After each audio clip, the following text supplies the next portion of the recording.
Welcome to my channel legal information by Labh Singh Sandhu. आज मैं आपके साथ एविडेंस एक्ट का इंटरप्रिटेशन क्लॉज डिस्कस करूंगा। फर्स्ट डेफिनेशन है कोर्ट की। कोर्ट की डेफिनेशन में क्या होता है? इट इंक्लूड्स ऑल जजेस, magistrate, all person who are legally authorised to take evidence. मतलब कोर्ट की डेफिनेशन क्या होगी? एविडेंस एक्ट में सिर्फ कोर्ट की इंक्लूसिव डेफिनेशन की दी हुई है।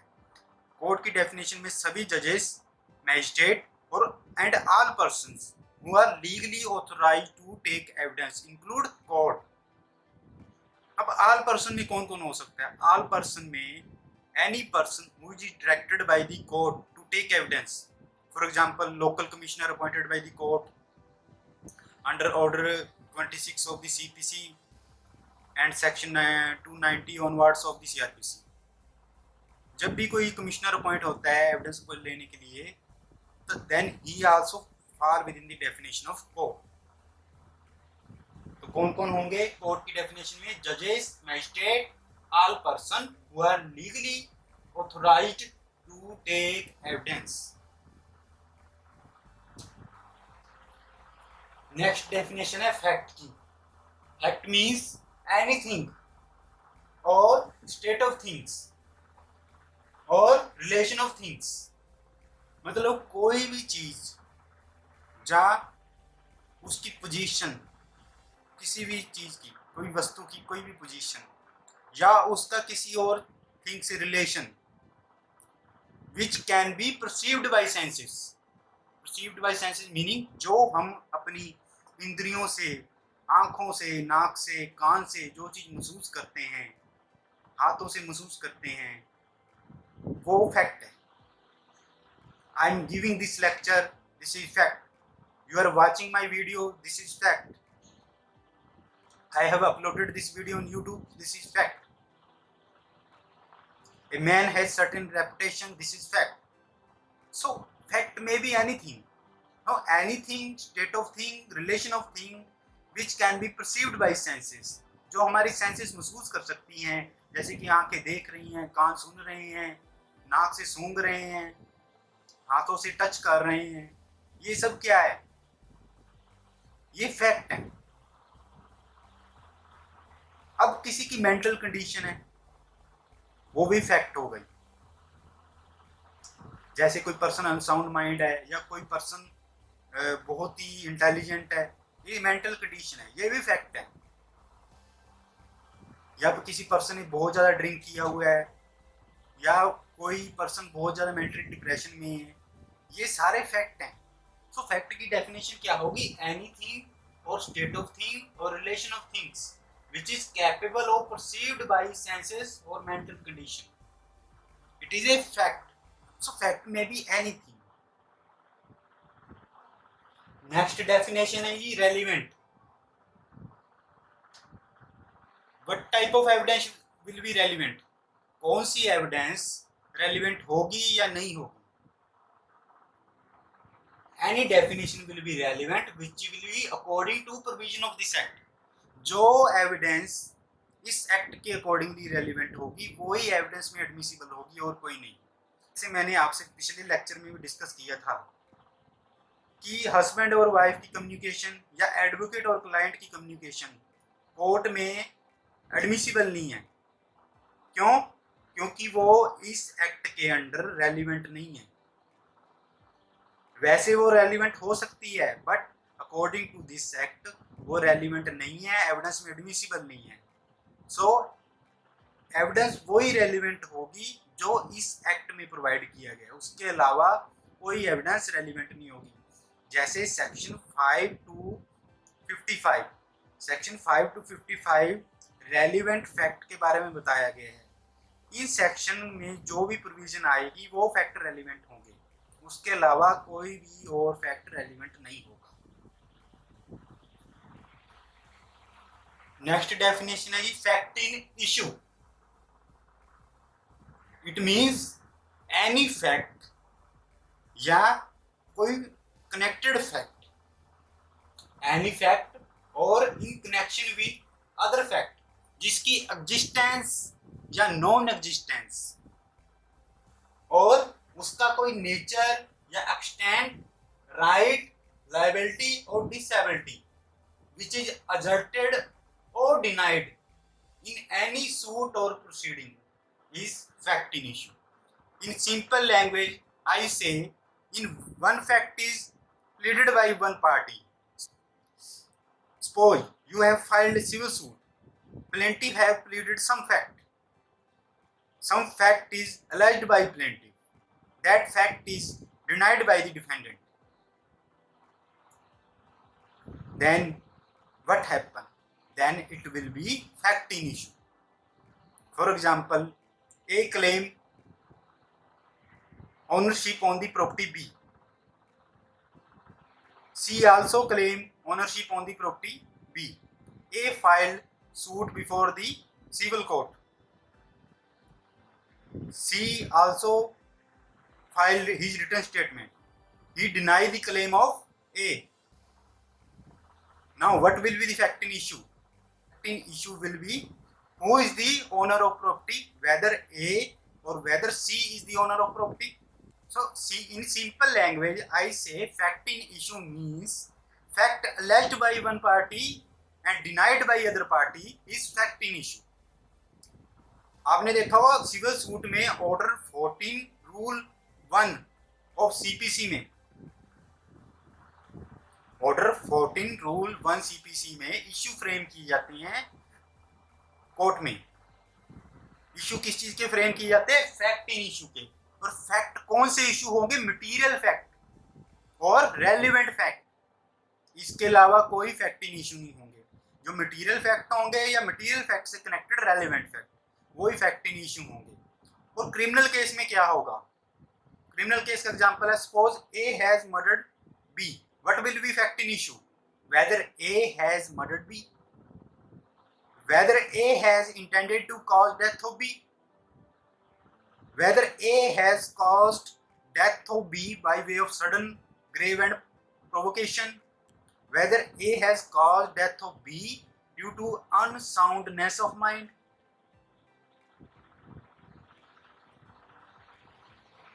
whether A has caused death of B in private defense, whether A has caused death of B under the judicial order or order of his commanding authority or superior authority. So these may be fact in issue. तो आपने simple language में याद रखना है कि one fact is alleged by one party and it is denied by other party, then it is fact in issue. Now next definition is of document.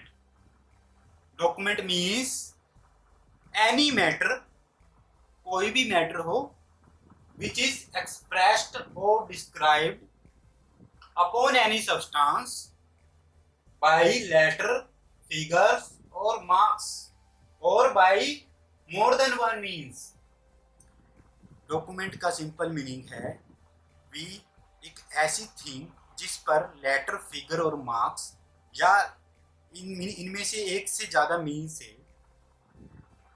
कुछ describe किया जाता है या कुछ एक्सप्रेस किया जाता है, तो वो डॉक्यूमेंट है. अब इसका एग्जाम्पल क्या है? अब डॉक्यूमेंट का अगर हम सिंपल मीनिंग लेंगे तो इसका मतलब ये नहीं है भी पेपर ही डॉक्यूमेंट का मीनिंग हो गया. सिर्फ पेपर पे ही कुछ एक्सप्रेस किया गया है, डिस्क्राइब किया गया है, तो वो डॉक्यूमेंट हो गया. डॉक्यूमेंट में भी एनीथिंग जिस पर भी लेटर, फिगर और मार्क से कुछ लिखा गया हो या एक्सप्रेस किया गया हो या डिस्क्राइब किया गया हो. एक्सप्रेस और डिस्क्राइब का मतलब जैसे दीवार पर लेटर से कुछ लिख दिया गया या दीवार पर कोई पेंटिंग बना दी गई, तो वो भी डॉक्यूमेंट हो सकता है. कोई पेंटिंग भी डॉक्यूमेंट हो सकती है, कोई फोटोग्राफ भी डॉक्यूमेंट हो सकता है. एक ब्रिक है जो, वो भी डॉक्यूमेंट हो सकती है. वॉल भी डॉक्यूमेंट हो सकती है. आपको एग्जांपल देता हूं. ए ने बी का मर्डर कर दिया उसके रूम में. अब जब उसने उसका मर्डर किया बी का, तो उसके ब्लड स्टेन है वो दीवार पर आ गई. तो देन दीवार is also a document. So document में भी anything which is described or expressed by letter, figure or marks.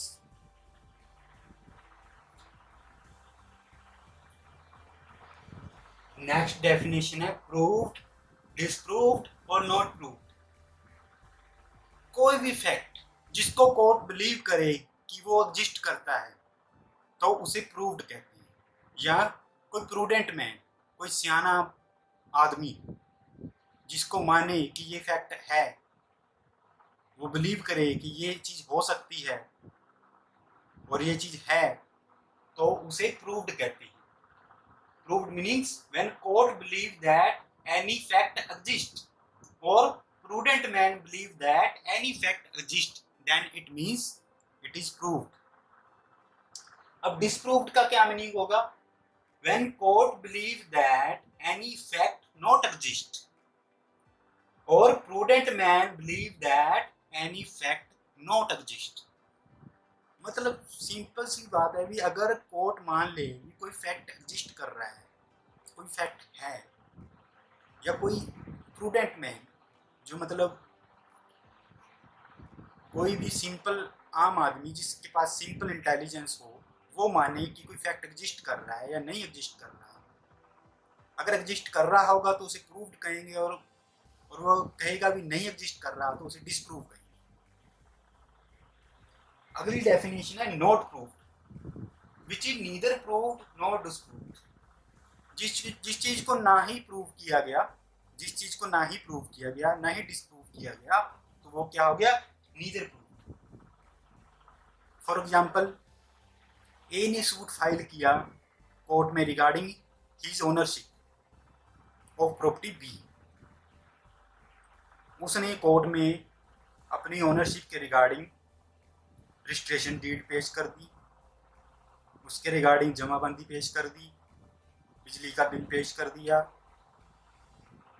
और राशन कार्ड वगैरह ऐसी चीज़ें पेश कर दी जिससे उसकी ओनरशिप और पोजेशन दोनों प्रूव हो रहा था। तो इस चीज़ को क्या कहेंगे? That he has proved that thing. For example, another example, A ने सूट फाइल किया regarding ownership of property B. The suit is filed against C. C भी उस प्रॉपर्टी को क्लेम कर रहा था।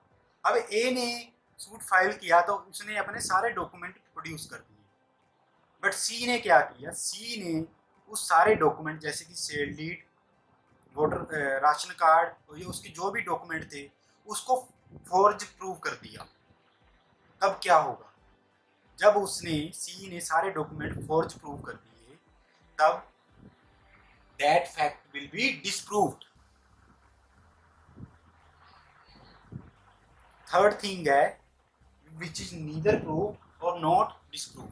अगर हुआ क्या, ए ने सूट फाइल किया कोर्ट में, उसने ओनरशिप क्लेम की एक सेल डीड के बेसिस पे, बट वो सेल डीड उसने कोर्ट में पेश नहीं की, ना तो उसने उसकी ओरिजिनल कोर्ट में पेश की, ना ही उसकी सेकेंडरी एविडेंस लीड की।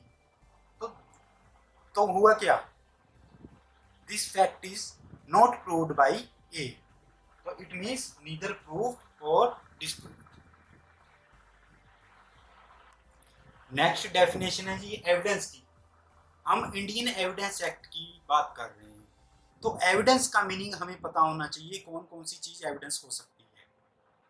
तो इंडियन एविडेंस एक्ट का हमें पता होना चाहिए कि कौन कौन सी चीज़ एविडेंस हो सकती है।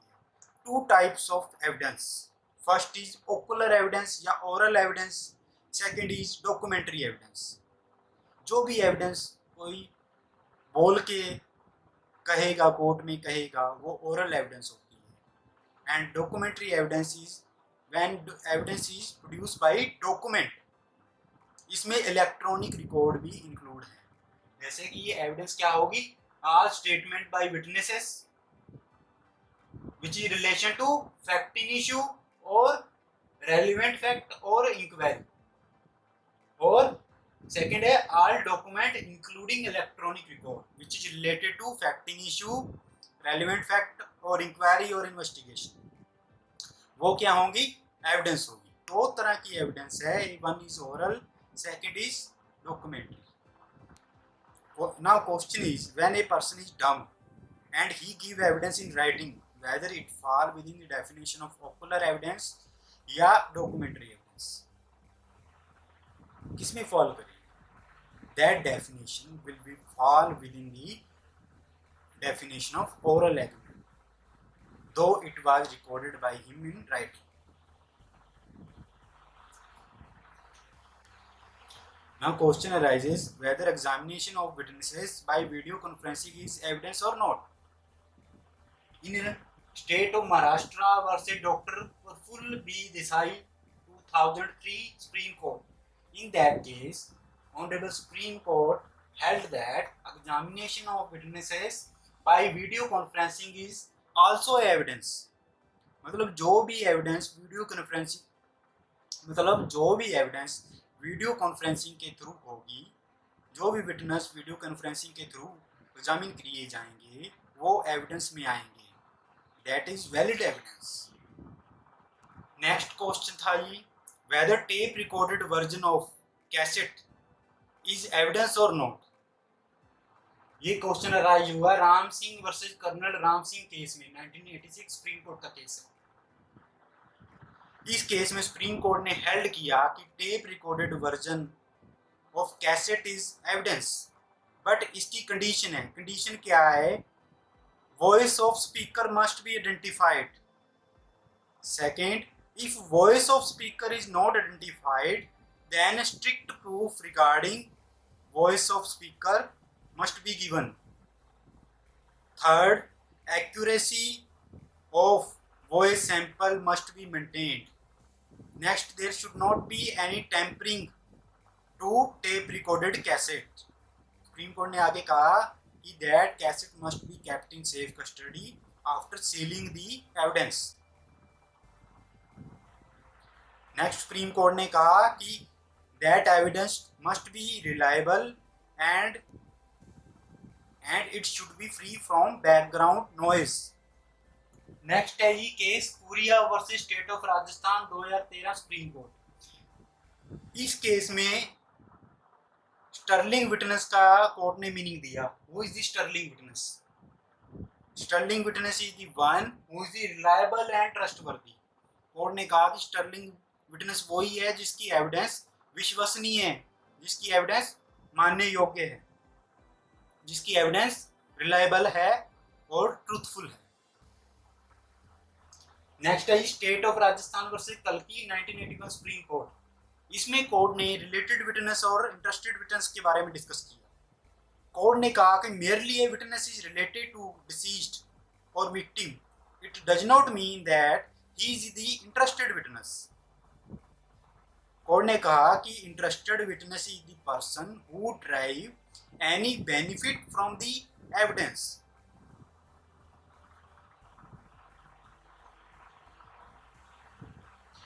Friends, आज की वीडियो में इतना ही. Thank you. I will meet you in my next lecture.